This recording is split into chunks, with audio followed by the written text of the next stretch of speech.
Bismillahirrahmanirrahim. Assalamualaikum warahmatullahi wabarakatuh.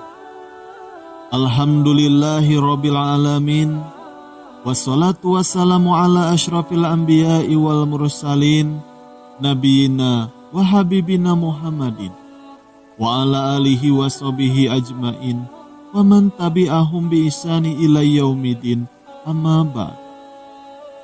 Segala puji hanya milik Allah, Rabb semesta alam.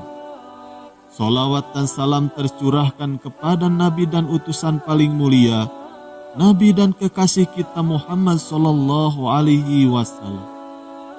Kepada keluarga, sahabat-sahabatnya, dan kepada siapa saja yang mengikuti mereka dengan baik hingga hari pembalasan. Marilah kita bersolawat kepada junjungan kita, Nabi Muhammad sallallahu alaihi wasallam. Allahumma sholli ala Sayyidina Muhammad wa ala alihi Sayyidina Muhammad. Sahabat yang dirahmati Allah, iman kepada malaikat merupakan salah satu dari rukun iman. Di antara berbagai tugas malaikat yang sangat istimewa adalah memberikan syafaat kepada orang-orang yang dicintai Allah Subhanahu wa Ta'ala dan juga memohonkan ampunan bagi orang-orang mukmin. Allah berfirman di dalam Al-Quran surat Al-Anbiya, sebenarnya malaikat-malaikat itu adalah hamba-hamba yang dimuliakan. Mereka tidak mendahuluinya dengan perkataan dan mereka mengerjakan perintah-perintahnya. Allah mengetahui segala sesuatu yang di hadapan mereka dan yang di belakang mereka. Dan mereka tidak memberikan syafaat, melainkan kepada orang-orang yang diridhoi Allah, dan mereka selalu berhati-hati karena takut kepadanya. Quran Surat Al-Anbiya ayat 26-28.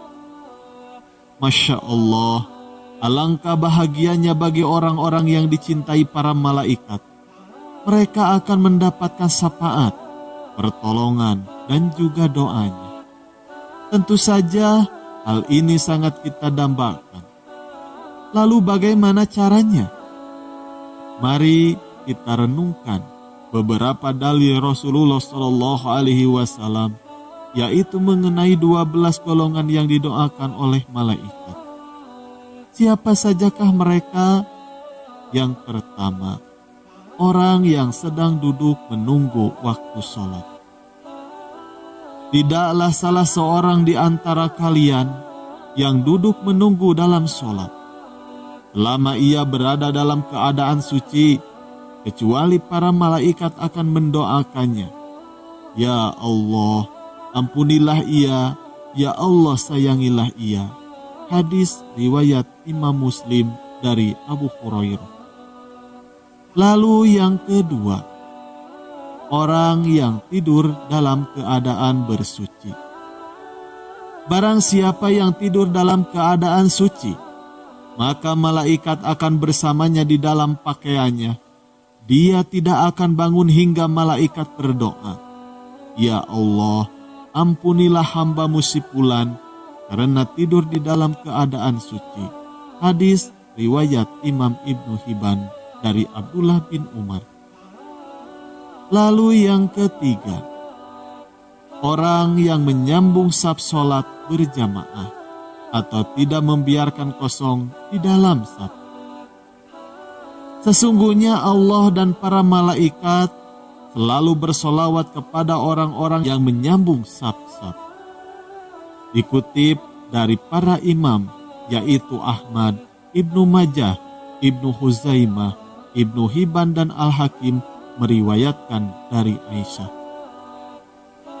Lalu yang keempat, orang-orang yang berada di saf barisan depan di dalam sholat berjamaah. Sesungguhnya Allah dan para malaikatnya bersolawat kepada orang-orang yang berada pada saf-saf terdepan. Dikutip dari Imam Abu Dawud dan Ibnu Huzaimah dari Bara bin Azib. Lalu yang kelima, orang yang duduk di tempat sholatnya setelah melakukan sholat. Para malaikat akan selalu bersolawat atau berdoa kepada salah satu di antara kalian selama ia ada di dalam tempat sholat, di mana ia melakukan sholat. Selama ia belum batal wudunya, para malaikat berkata, "Ya Allah, ampunilah dan sayangilah ia." Hadis riwayat Imam Ahmad dari Abu Hurairah. Lalu yang keenam, para malaikat mengucapkan amin ketika seorang imam selesai membaca Al-Fatihah. Jika seorang imam membaca ghairil maghdubi alaihim waladdallin, maka ucapkanlah oleh kalian amin.